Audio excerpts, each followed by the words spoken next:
Assalamualaikum warahmatullahi wabarakatuh. Waalaikumsalam warahmatullahi wabarakatuh. Ya, gimana kabarnya anak-anakku semua? Baik, Pak. Alhamdulillah. Dalam kesempatan kali ini, Bapak ingin mengajarkan terkait dengan materi turunan trigonometri. Ini adalah materi lanjutan dari materi di kelas 11, yaitu turunan fungsi aljabar. Sebelum kita mulai pelajarannya, kita berdoa terlebih dahulu. Berdoa sesuai dengan agama dan kepercayaannya masing-masing. Berdoa mulai. Sebelum kita masuk, silahkan untuk mengisi presensi atau absensi kehadiran terlebih dahulu. Sudah, Pak. Sudah ya? Oke, kalau sudah, sekarang kita mempelajari turunan trigonometri. Sebelumnya, saya ingin bertanya pada kalian terkait dengan turunan trigonometri ini. Apa manfaat kita mempelajari turunan trigonometri? Manfaatnya untuk mengetahui tingkat perubahan terkait dengan suatunya, mengetahui tingkat perubahan terkait dengan suatu variabelnya. Oke. Jadi untuk mengetahui variabel yang berubah. Oke, selanjutnya dalam materi ini kita akan mempelajari beberapa KD. Yang pertama KD tentang pengetahuan, yang kedua tentang KD keterampilan.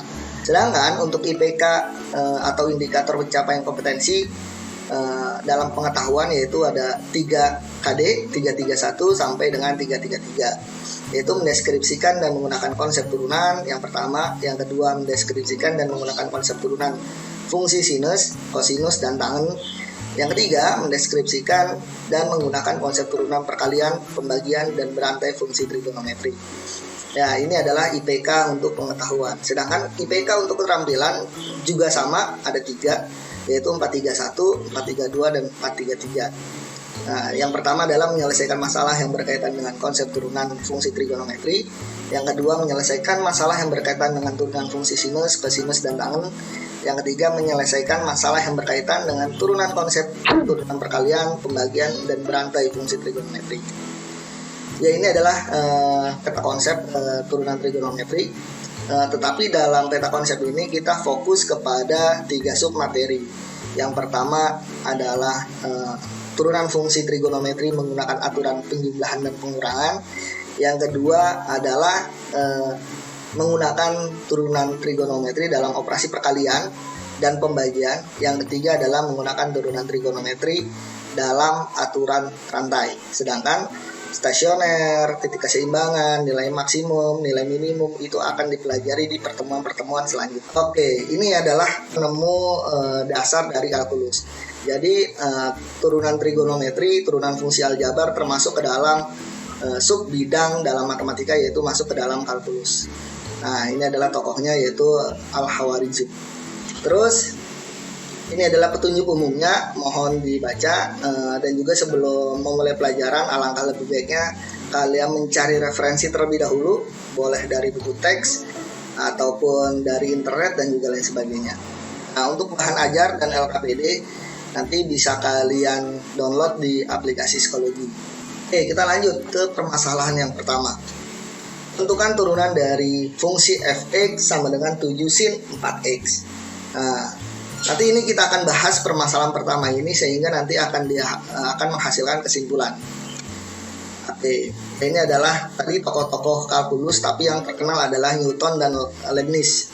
Nah, ini adalah 2 tokoh yang yang sangat fenomenal sehingga kalkulus bisa berkembang lebih pesat seperti itu. Nah, ini pengertian dari turunan fungsi trigonometri adalah proses matematis untuk menemukan turunan suatu fungsi trigonometri atau tingkat perubahan. Ini ada kata kuncinya, tingkat perubahan. Jadi yang namanya turunan itu identik dengan yang namanya perubahan.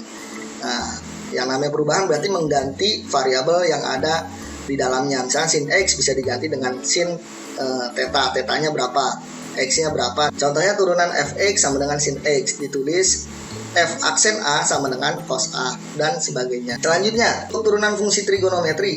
Nah, ini adalah sama halnya turunan fungsi aljabar, turunan fungsi trigonometri dapat ditentukan dengan mudah dengan menggunakan definisi rumus turunan. Kita ketahui di materi kelas 11 kita sudah mendapatkan turunan fungsi aljabar. Nah, ini adalah turunan fungsi trigonometri di mana turunan dari fx sama dengan sin x, maka turunannya adalah cos x. Nomor 2, jika fx-nya sama dengan cos x, maka turunannya sama dengan min sin x. Nah, kebalikannya ya. Yang ketiga, jika fx sama dengan tangen x, maka turunannya adalah sekant kuadrat x. Bagaimana prosesnya sehingga bisa menghasilkan sin x sama dengan cos x sama dengan min sin x, dan sebagainya. Ini kita lihat. Ini adalah pembuktiannya. Buktikan bahwa turunan dari fungsi fx sama dengan sin x adalah sin x sama dengan cos x. Ini adalah pembuktiannya. Oke, kita lanjutkan ke contoh soal. Misalkan, tentukan turunan dari fx sama dengan 7 sin x. Ini dari mana? 7-nya tetap. Turunan dari sin adalah cos. Nah, jadi cos x. Jadi turunan dari 7 sin x sama dengan 7 cos x. Sekarang kita adakan kuis terlebih dahulu. Silakan masing-masing kelompok, perwakilan masing-masing kelompok untuk menyampaikan pendapatnya. Silakan dikerjakan 3 menit, saya rasa cukup. Saya Pak, kelompok 2. Kelompok 2. Saya Salis Manasa dulu ingin menjawab. Oke, silakan kelompok 2. Untuk 1A jawabannya 2 sin x. 2 sin x. X ya benar, kelompok 2. Saya kelompok 1 mau jawab yang E. Ya, apa jawabannya? 3 cos X plus sin X. Jawabannya 3 cos x plus sin x. Ya benar. Kelompok 1 dapat tambahan 1 poin. Kalian mengerjakan soal-soal yang ada di LKPD. Masing-masing kelompok untuk menyampaikan argumen atau pendapatnya hasil dari diskusi kelompoknya masing-masing di psikologi. Nama saya Kevin Surba dari kelompok 4 ingin menjawab yang nomor 1 Pak. Kan apa yang kamu ketahui tentang turunan trigonometri? Turunan trigonometri itu adalah proses matematis untuk menemukan turunan pada suatu fungsi trigonometri ataupun tingkat perubahan terkait dengan satu variabelnya. Nah, jadi tadi ada kata kuncinya yaitu perubahan. Nama saya Faisal Ismail dari kelompok 2 ingin menjawab nomor 3. Oke, silakan. Nomor 3, yang A berapa? Untuk yang A jawabannya cos x. Terus untuk yang B? Untuk yang B jawabannya min sin x. C? Yang C jawabannya sekant kuadrat x. Selanjutnya kita akan bahas terkait dengan refleksi kita pada kali ini. Oke, refleksi dan kesimpulan. Saya Pak, saya Salis Manasa dulu dari kelompok 2 ingin menyampaikan hasil kesimpulan dari kelompok saya. Jadi yang bisa saya dari kelompok kami kan bahwa untuk kesimpulan pembelajaran hari ini, di sini kita mempelajari tentang turunan trigonometri yang dimana manfaatnya itu bisa digunakan untuk mengetahui tingkat perubahan terkait dengan tingkat perubahan dari suatu variabelnya. Dan kemudian tadi sudah diberikan beberapa contoh soal seperti fx sama dengan sin x, maka turunannya yaitu fx sama dengan sin x. Terima kasih Pak.